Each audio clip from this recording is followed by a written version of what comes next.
Good morning students. आज हम पढ़ेंगे एंगल बिटवीन टू लाइंस। सो चलिए स्टार्ट करते हैं।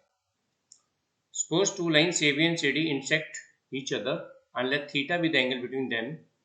Then we have tangent theta equals to m2 minus m1 upon 1 plus m1 m2 whole modulus। यहाँ पर m1 m2 जो है लाइंस के स्लोप है। स्लोप हम ऑलरेडी डिस्कस कर चुके हैं। Now depending upon the condition of lines कि वो आपस में पैरेलल हैं, इंटरसेक्ट कर रही हैं, तो अकॉर्डिंगली स्लोप की हमारे पास कंडीशन बन जाती हैं। देखिए conditions for parallel lines is if two lines are parallel having slope m1 and m2, दो लाइंस का स्लोप हम मान लेते हैं m1 m2 है, तो अगर वो पैरेलल है तो उनका स्लोप आपस में इक्वल रहेगा, m1 इक्वल टू m2। इस केस में क्या होगा कि एंगल बिटवीन देम जीरो आ जाएगा, क्योंकि पैरेलल लाइंस जो है वो आपस में इंटरसेक्ट नहीं करती, तो उनके बीच के एंगल जीरो काउंट होगा। From this formula we have tangent theta zero, तो यहाँ पे जीरो वैल्यू आ जाएगी। सो डिनोमिनेटर क्रॉस मल्टीप्लाई होकर हमारे पास क्या बचेगा, m2 minus m1 equal to zero. So we get m1 equal to m2।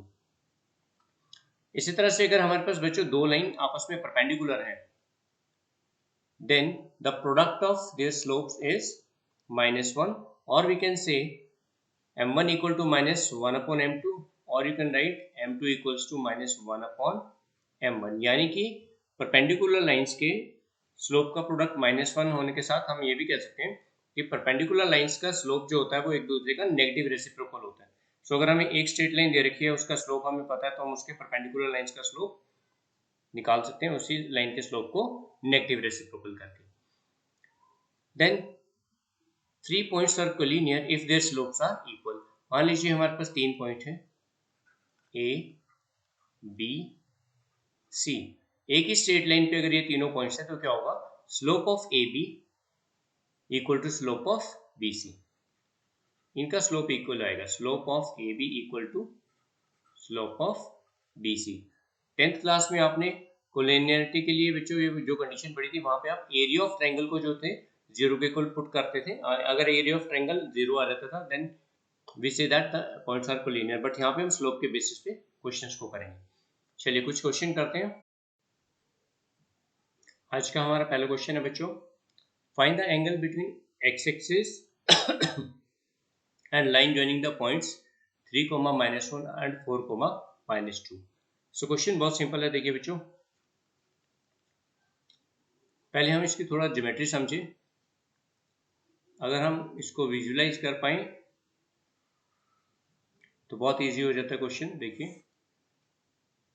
पहले एक रफ डायग्राम बना लेते हैं। मान लीजिए एक्स एक्सिस पे 3 और वाई एक्सिस पे -1, ये हमारा पॉइंट हो गया। दूसरा हो गया 4, -2, और इधर से -2 ये मान लेते हैं। सो कॉरस्पॉन्डिंग पॉइंट इधर से ये आ जाएगा। सो ये पॉइंट हमारा हो गया 4, -2, और ये इसको मान लेते हैं हम पॉइंट ए, और इसे मान लेते हैं पॉइंट बी। ये बना हमारे पास 3, -1। अब देखो बच्चों, अगर हम इन दोनों पॉइंट्स को हम आपस में मिलाएं तो देखिए कैसे बनेगा। मैं फ्री हैंड ड्रॉ कर रहा हूं इसको।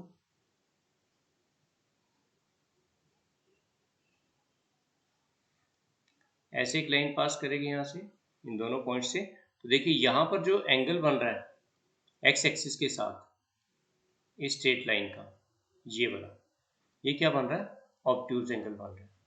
ठीक है, तो पहले आप इसको पॉइंट्स को ऐसे ड्रॉ कर कर देख लीजिए, उससे आपको एक चीज बहुत क्लियर हो जाती है कि आपका आंसर किस फॉर्म में आने वाला है, कैसा आंसर होगा आपका। अब देखिए यहाँ पर एंगल ऑब्ट्यूज बन रहा है, तो ऑब्वियसली स्लोप हम जो निकालते हैं वो क्या होता है, tan थीटा। सो ये tan थीटा क्या आएगा, ग्रेटर देन 90, यानी कि सेकंड क्वाड्रेंट में एंगल चला जाएगा, तो कितनी इसकी वैल्यू कितनी आनी चाहिए, नेगेटिव। ठीक है ना, तो यहाँ से एक हमारा ये पॉइंट क्लियर हो जाता है। अब देखिए, तो हम पहले तो स्लोप निकालते हैं। एक्स एक्सिस का स्लोप हमें पता है, वो तो जीरो होता है। ठीक है, तो हम सीधे सीधे इस लाइन का स्लोप निकाल लेते हैं। देखिए हम मान लेते हैं लेट गिवन पॉइंट्स आर, पहला पॉइंट मान लिया हमने ए, इसको हम मानते हैं 4, -2, जैसे हमने यहाँ पे लिखा है, और बी मान लेते हैं हम 3, -1. So slope of AB equals to क्या बनेगा, देखिए स्लोप -1 और ये बन जाएगा +2 upon 3 -4. So this is 1 upon -1 equal to -1. Therefore अब स्लोप क्या होता है, tan थीटा. tan थीटा हमारे पास आ गया -1. So it means theta equals to 135 degree. या आप अच्छे से ट्रिग्नोमेट्री कर चुके हैं तो आपको पता होना चाहिए टेंजेंट थीटा की वैल्यू -1 आ रही है तो एंगल सेकंड क्वाड्रेंट में जाएगा. सो हमारे पास थीटा आ गया 135 और यही हमारा आंसर है बच्चों. तो बहुत सिंपल सा क्वेश्चन था. चलिए अगर नेक्स्ट क्वेश्चन करते हैं. क्वेश्चन है the slope of a line is double the slope of other line if tangent of the angle between them is 1/3. Find the slope of the lines. तो यहाँ पर हमें क्या दिया हुआ स्टूडेंट्स, देखिए एक लाइन का स्लोप दूसरी के स्लोप से डबल है. So we suppose let m1 comma m2 be the slopes of two lines such that ये हम मान लेते हैं कि m2 is twice of m1. आप m1 को twice of m2 भी मान सकते हैं, इट्स अप टू यू. तो मैंने यहाँ पे माना है कि m2 जो है वो twice of m1 है, ये जो गिवन हाइपोथेसिस है उसके accordingly. And let theta be angle between them. Lines के बीच के एंगल हो गया tangent theta. Therefore tan theta हमारे पास कितना बनता है, m2 minus m1 upon 1 plus m1 into m2. So यहाँ पर इसकी वैल्यू पुट कर देंगे हम. What is m2, it is twice of m1. So 2m1 minus m1 upon 1 plus 2m1 square, क्योंकि m2 की जगह हम यहाँ पे 2m1 रखेंगे तो इसका स्क्वायर हो जाएगा. And we are given that if the tangent of the angle between them is 1/3, यानी कि tan थीटा की वैल्यू हमें दे रखी है 1/3. सो यहाँ से बन जाएगा m1 upon 1 plus 2m1 square. तो यहाँ से क्रॉस मल्टीप्लाई करके बच्चों हमारे पास एक इक्वेशन बन जाएगी 2m1 square plus 1 equals to 3m1. So we get 2m1 square minus 3m1 plus 1 equal to 0. यहाँ से आप इसको फैक्टराइज करिएगा बच्चों. सो मैं डायरेक्टली लिख रहा हूँ, m1 की वैल्यू आ जाती है हमारे पास 1/2, 1 और ये हमारे पास आंसर आ जाता है. Now if you take m1 equal to 1/2 तो m2 कितना हो जाएगा हमारे पास, इसको यहाँ पे m1 की वैल्यू 1/2 पुट करेंगे तो m2 कितना आ जाएगा, 1 आ जाएगा हमारे पास. और अगर आप m1 की वैल्यू यहाँ 1 पुट करेंगे तो m2 2 आ जाएगा. So question is quite easy. चलिए नेक्स्ट क्वेश्चन करते हैं. So in this question we have to find the value of x such that these points are collinear. आप इसको स्लोप के कंसेप्ट से करिएगा बच्चों. 10th वाला कंसेप्ट यहाँ पे मत लगाइएगा. That area of triangle is 0 for collinear points. नया कंसेप्ट आप सीख रहे हैं तो स्लोप के कंसेप्ट से करेंगे. So let the points are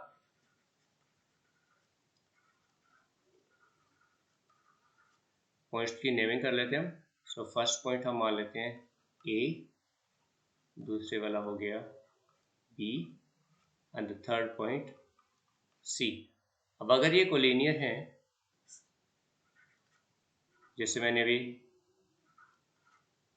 बताया थोड़ी देर पहले, तो देखिए अगर पॉइंट्स कोलिनियर है तो क्या होगा, स्लोप ऑफ AB किसके इक्वल होगा, slope of BC.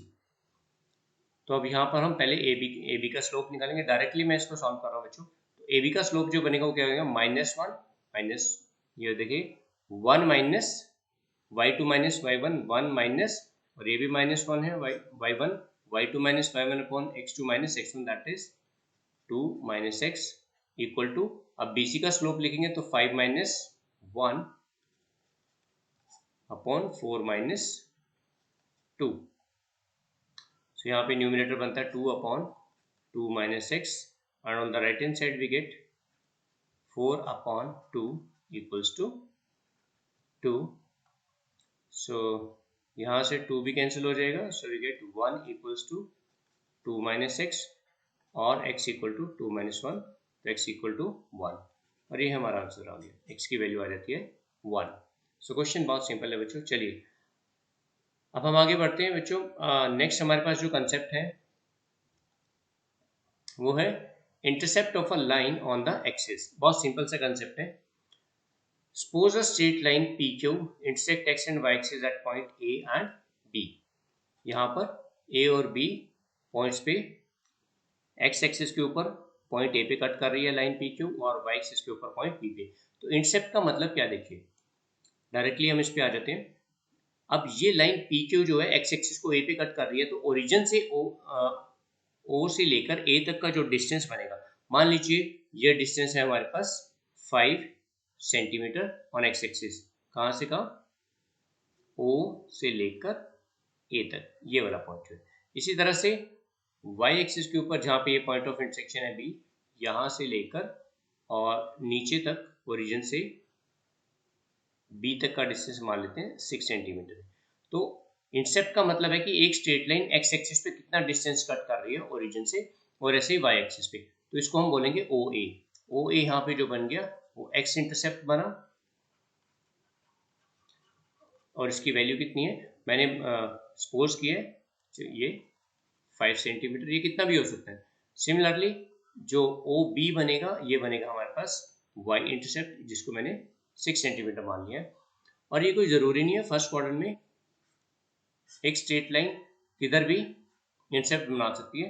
In this case देखिए, अब क्योंकि ये लाइन जो है नेगेटिव एक्स एक्सिस की तरफ जा रही है, तो यहाँ पर जो एक्स इंटरसेप्ट होगा वो नेगेटिव हो जाएगा और वाई पॉजिटिव रहेगा। और अगर हम ऐसे फोर्थ क्वाड्रेंट में ऐसे ड्रॉ करते हैं, देखिए तो यहाँ पे अभी एक्स इंटरसेप्ट हमारा पॉजिटिव रहेगा, लेकिन वाई इंटरसेप्ट नेगेटिव हो जाएगा। So intercept accordingly you know it very well के क्वाड्रेंट सिस्टम आप पढ़ चुके हैं, अकॉर्डिंगली एक्स वाई की वैल्यू चेंज होती रहती है। Okay, next we have equation of a line parallel to x-axis and y-axis. This is very simple. ये भी आप थोड़ा सा पढ़ चुके हैं कोऑर्डिनेट में 10th क्लास में।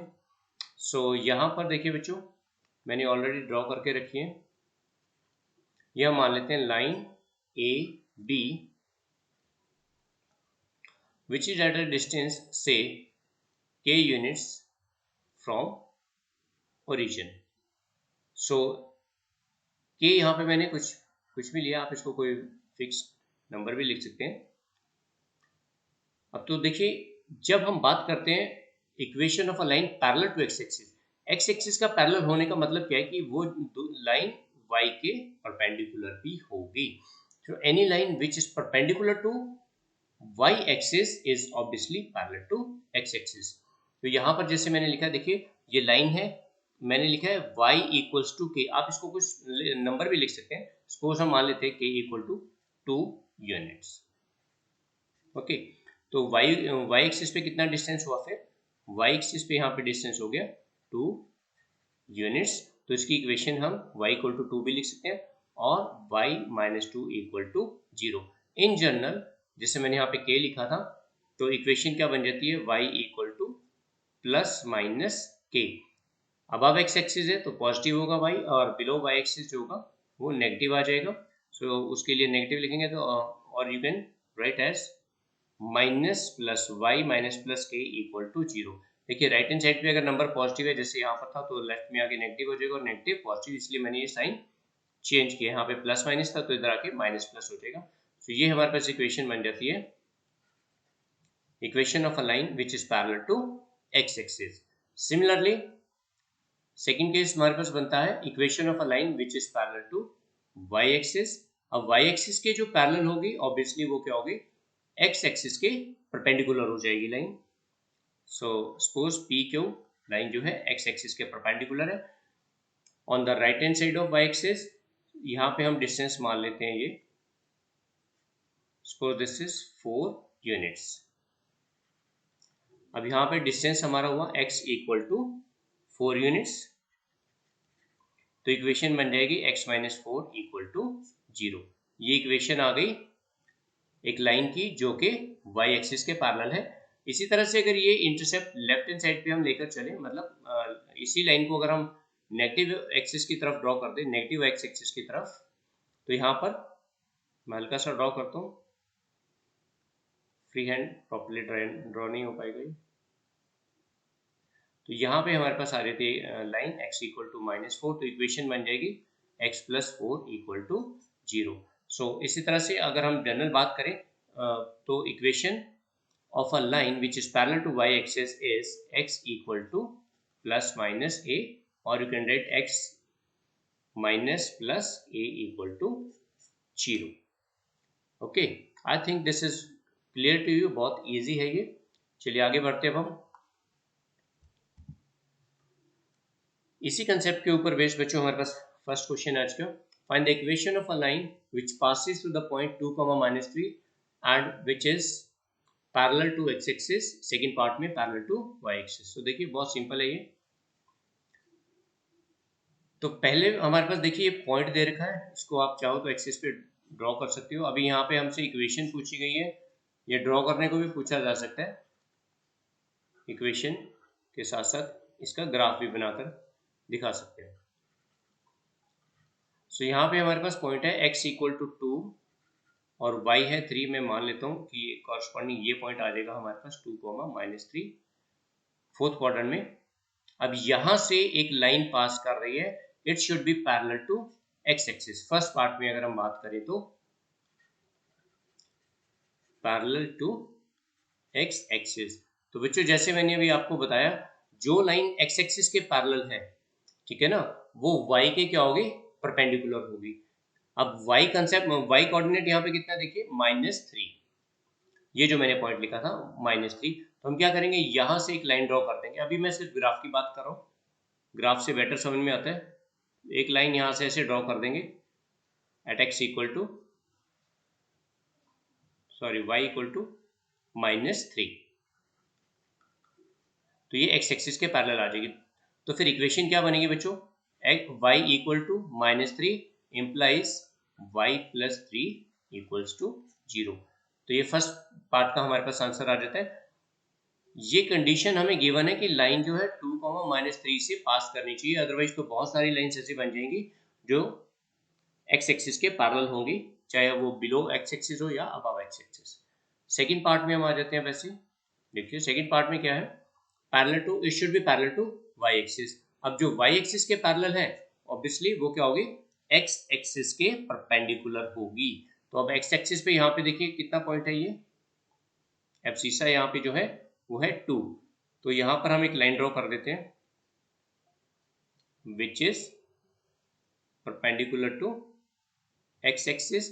जो एक्स एक्सिस के परपेंडिकुलर होगी वो वाई के पैरेलल हो जाएगी। ओके, सो अब डिस्टेंस यहाँ पे कितना हुआ, x इक्वल टू 2, तो इक्वेशन बन जाएगी x माइनस 2 इक्वल टू 0, और ये हमारा आंसर आ जाता है। बहुत सिंपल है। ड्रॉ करके दिखाना है तो आपको ग्राफ बनाना होगा, अदरवाइज डायरेक्टली इक्वेशन आप ऐसे लिख सकते हैं, जो गिवन पॉइंट है वहीं से आप x और y कोऑर्डिनेट उठाकर इक्वेशन लिख सकते हैं। Next question is find the equation of a line perpendicular to x axis and passing through the point -1, 1। ये बिल्कुल उसी जैसे बच्चों जैसे अभी हमने किया है, सेम क्वेश्चन। -1, 1 आप ड्रॉ कर लीजिए। देखिए x और y कोऑर्डिनेट दोनों नेगेटिव है यहाँ पे, तो कॉरस्पॉन्डिंग पॉइंट हम मान लेते हैं ये आ गया यहाँ पे -1, 1। अब फर्स्ट केस में कहा गया find the equation of line perpendicular to x axis.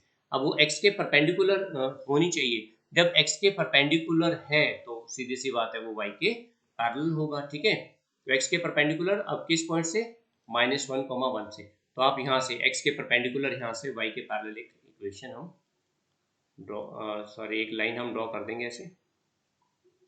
ये डिपिक्टिव है बच्चों, मैं जो ग्राफ बना रहा हूँ मतलब फ्री हैंड में थोड़ी सी प्रॉब्लम रहती है, बिल्कुल स्ट्रेट नहीं बनेगी। आप इसको स्केल से ड्रॉ करिएगा, बिल्कुल एक्यूरेट आएगा।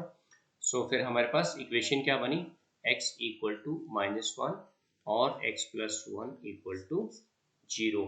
ये आपने ध्यान रखना बच्चों, अगर नेगेटिव एक्स एक्सिस की तरफ है तो इक्वेशन में प्लस का साइन आ रहा है, और अगर पॉजिटिव राइट हैंड साइड पे है तो वहाँ पे x equal to 1 that is x minus 1 equal to 0, वो सेकंड केस में बन जाएगी अगर ये towards the right side of y axis है। ओके, सो बस ये क्वेश्चन खत्म हो गया, बहुत सिंपल था क्वेश्चन। चलिए नेक्स्ट क्वेश्चन पे चलते हैं। Next question is find the equation of a line which is equidistant from the lines x equal to -2 and x equal to 6. So again it is very easy question। तो यहाँ पे हमने क्या करना बच्चों, देखिए हमें जो पॉइंट दे रखा है x से एक तो -2 है और 6 एब्सिसा जो दे रखा है। सो आप चाहो तो इसका ग्राफ बना सकते हो। मैं इसको सिंपल एक एक्स एक्सिस ऐसे ड्रॉ कर लेता हूँ। देखिए ये मान लीजिए x इक्वल टू -2 है और ये x इक्वल टू 6 हो गया। अब इनके दोनों के बिल्कुल मिड पॉइंट से जो लाइन पास करेगी, find the equation of a line which is equidistant from these two, इन दोनों का यानी कि सेंटर। तो कैसे निकाल मिड पॉइंट कैसे निकालते हैं, दोनों को ऐड करिए और 2 से डिवाइड कर दीजिए। So you will get 4/2 equals to 2, यानी कि इनका मिड पॉइंट आ जाएगा x इक्वल टू 2। यहाँ से आपको एक लाइन ड्रॉ करके दिखा देनी है। तो x की वैल्यू हमारे पास आ रही है क्योंकि हमें तो इक्वेशन निकालने के लिए बोला है। सो x इक्वल टू फिर हमारे पास आ जाता है 2 और इक्वेशन क्या बन जाएगी, x माइनस 2 इक्वल टू 0। ये इक्वेशन बन जाती है और इतना सा हमारा आंसर खत्म। बहुत छोटा क्वेश्चन है। अगर आपको इसको ड्रॉ करके दिखाना है तो आप एक्सिस पे ऐसे पॉइंट्स जैसे मैंने चूज किया, x इक्वल टू -2 हो गया और suppose this is x equal to 6, तो इसका मिड पॉइंट आ जाएगा x इक्वल टू 2। मैं फ्री हैंड बना रहा हूँ बच्चों, फिर से बता रहा हूँ मैं आपको, आपने इसको प्रॉपर ग्राफ पे ड्रॉ करना है। तो x इक्वल टू 2 यहाँ से आ जाएगा। अब यहाँ से आप एक लाइन ड्रॉ कर सकते हैं। अब यहाँ पे इसने ये नहीं बोला कि वो लाइन x एक्सिस के परपेंडिकुलर है या नहीं है, इसने सीधा वो क्वेश्चन में जो पूछा गया वो क्या, find the equation of a line which is equidistant from. ठीक है, तो हम यहाँ से परपेंडिकुलर x एक्सिस के परपेंडिकुलर ड्रॉ कर लेते हैं, ऐसे ग्राफ बना देते हैं। तो ठीक है, अदरवाइज आप ऐसे लिख के दिखा दीजिएगा, पहले उनका मिड पॉइंट निकाल लीजिए और जो भी यहाँ पे x की वैल्यू आएगी उसको एक साइड शिफ्ट करके इक्वेशन बना देंगे आपने। सो ये बहुत ईजी है बच्चों। इसी कंसेप्ट से रिलेटेड आप बाकी क्वेश्चंस करिएगा। फिर नेक्स्ट लेक्चर में हम लोग स्टार्ट करेंगे equation of a straight line in different forms. कितनी तरह से हम एक स्ट्रेट लाइन की इक्वेशन बना सकते हैं उससे रिलेटेड क्वेश्चन करेंगे और हमारा जो मेन पोर्शन है स्ट्रेट लाइन का वो नेक्स्ट लेक्चर में स्टार्ट होगा। सो उससे पहले यहाँ तक के कंसेप्ट को आप बहुत अच्छे से क्लियर कर लीजिएगा। स्लोप ऑफ अ लाइन है, एंगल बिटवीन द लाइंस और पैरेलल परपेंडिकुलर लाइंस की क्या कंडीशन है, ताकि आगे हमें बार बार उसको रिवाइज ना करना पड़े। So till then have a good day, take care.